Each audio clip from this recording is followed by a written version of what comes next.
خب دوستان گرامی، نفر با نام زینال میرزا سوال داده است. محترم، خب میخواهم نظر خود را بیان کنم. چطوری که به همگان معلوم است، ما مهاجرین بیرون از وطن همه میدانیم، میفهمیم و خبری پوره هم داریم از وضعیت کشورمون، لکن در داخل کشور بودگی ها نه همه معلومات را دارند و تیار هم نیستند.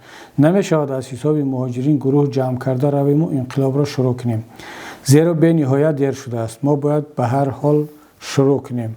الله عمرتان را دراز کند. دوست گرامی زینال، من به این نظرم که ما نمیتوانیم از بیرون یک گروه تشکیل کنیم و برویم در داخل کشور تغییرات با وجود بیاریم و اون مردم در داخل بوده رو آزاد کنیم از این مشکلات. نه، این چیز امکان ندارد. تا آن وقتی که خودی مردمی در داخل بوده آماده نشوند، این را نخواهند و تلاش نکنند برای تغییرات، از دستی در بیرون بوده هیچ چیز نمی آید. فرق ندارد کی هست در بیرون، افلاطون باشد، ابن سینا باشد، امام اعظم باشد یا هر کسی هم که باشد، تا مردم در داخل تیار نشود و این را نخواهد امکان ندارد. شما یک گروه از بیرون ما تشکیل میکنیم و میروند برای انقلاب کردن در داخل کشور. اگر مردم داخل تیار نباشند، اولین کسی که مخالف به شما خواهد بود همون مردم داخل میشود.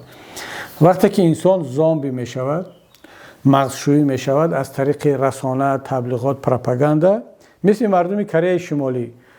مردم کره شمالی در مقایسه با مردم کره جنوبی که هر دوش هم کریس هستند، یک دولت بودن 40-50 سال 70 سال پیش، یک جنگ شد بین کره شمالی کمونیستی و کره جنوبی دموکراتی، دولت دو تقسیم شد و حالا کره جنوبی در چه وضعیت است؟ در یک شرایط دموکراتی که هر 5 سالش پرزیدنتش عوض می شود. 2 تا پرزیدنتش از طرف پارلمان استعفا رفت و زندانی شد.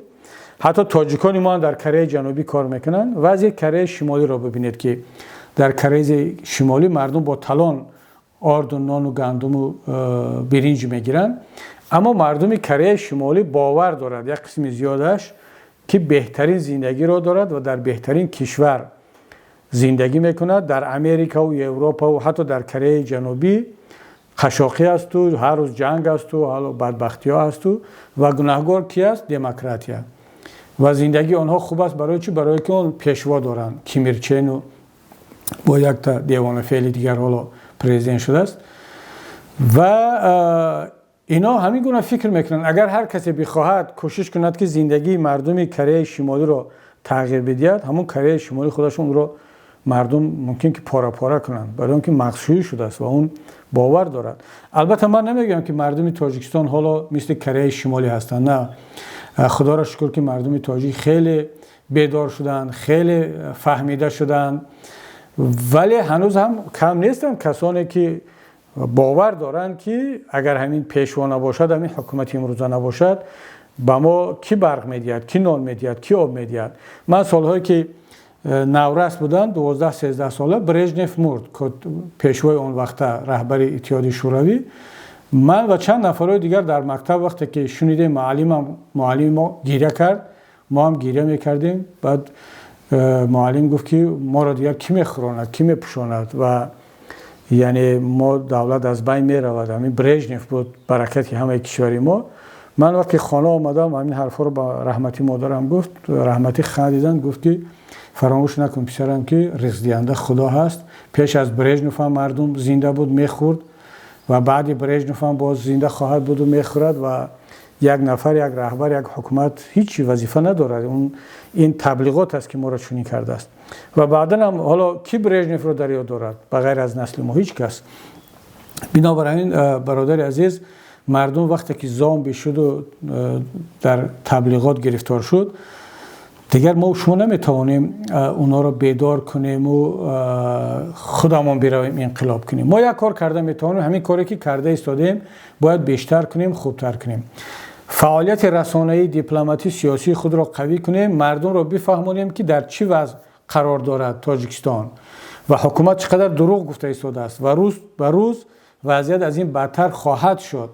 وقتی که ملت خودش این را درک کرد و به این نتیجه رسید که دیگر نمیتواند این دشواری را تحمل کند، باید که یک حکومت دیگر بیاید، حکومت دیگر وضعیت رو بهتر کند، معاش رو بلند بردارد، جای کار تامین کند، برق را ارزان کند، برق را تامین کند، مهاجرین را برگرداند و تاجیکستان یا تاجیکستانیان مثل همه ملت‌های دنیا یک شرایط خوب و بهتر زندگی داشته باشند.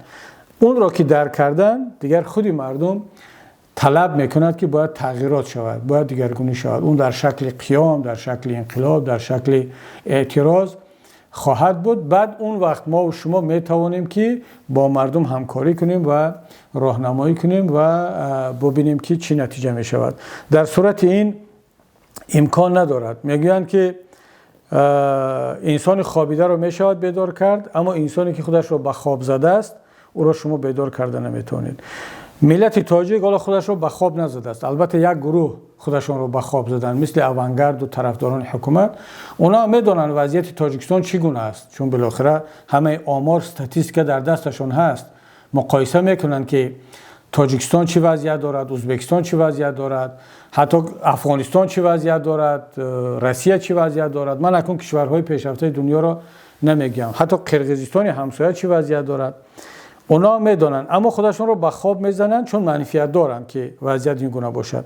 اما اون قسمتی که خودش رو به خواب نمیزند بلکه خواب است، معلومات ندارد، فکت و رقم در اختیارش نیست، دسترسی به اینترنت و به سرچشمه های معلومات ندارد. وظیفه ما و شما سیاستمداران، اپوزیسیا و افراد بیدار ملت این است که با مردم این را در نتیجه این صحبت ها بفهمونیم، آگاه شوند، سطح دانش بالاتر برود. اون وقت دیگر ملت که بیدار شد دیگر ضرورت بر رفتن ما و شما از بیرون نیست که بریم انقلاب کنیم. خودی مردم انقلاب میکند و ما و شما همچون متخصص که در خارج حالا جوانان تیار شده ایستادند و تجربه آموخته ایستادند، در اداره حکومت در بهتر شدن وضعیت باید که بعد کمک برسونیم. بنابراین همین برادر عزیز، من طرفدار آن هستم که با مردم باید صحبتی بیشتر کنیم، مردم خودش بیدار شود، آماده انقلاب شود. اون وقت دیگر ما و شما از بیرون درک خواهیم کرد که کی باید رفت و اون نقطه داغ یا نقطه اساسی کلمیناسیونی هم وقتی فرا رسید اون خودش معلوم شود. اما انشاءالله که کم مانده است، دیر نخواهد بود، چون روز به روز این روند بیدارشوی ملت قوی تر شده ایستاده است. فقط ما و شما باید این کارهای فهماندهی، روشنگری و صحبت با مردم را بیشتر و بیشتر کنیم. خداوند نگهبانت باشد برادر عزیز.